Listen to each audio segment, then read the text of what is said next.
এদিনাখন পাপুহঁতৰ স্কুলৰ প্ৰথম পিৰিয়ডত সকলো ছাত্ৰ-ছাত্ৰী মনে মনে শ্ৰেণীকোঠাত পঢ়ি আছিল।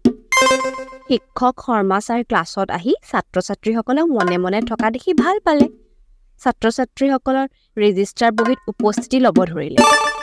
ক্লাছৰ আটাইকেইটা ছাত্ৰ-ছাত্ৰী শান্তিৰে বহি আছিল। মাথো বেঞ্চত মূৰ বেকা কৰি শুই আছিল আমাৰ পাপু।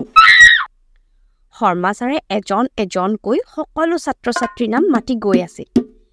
যেতিয়া পাপুৰ নাম আহিল তেতিয়া পাপুৰ নাম মাতিত দেখিলে যে পাপু চকু দুটা মুদি আছে আৰু সি গভীৰ টোপনি লালকাল হৈ আছে।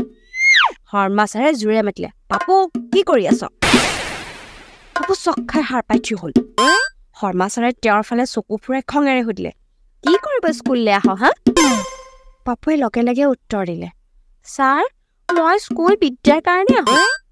শৰ্মা ছাৰে সামান্য হাঁহি এটা মাৰি ভেকাহি মাৰি সুধিলে, তেন্তে শুই আছা কিয়?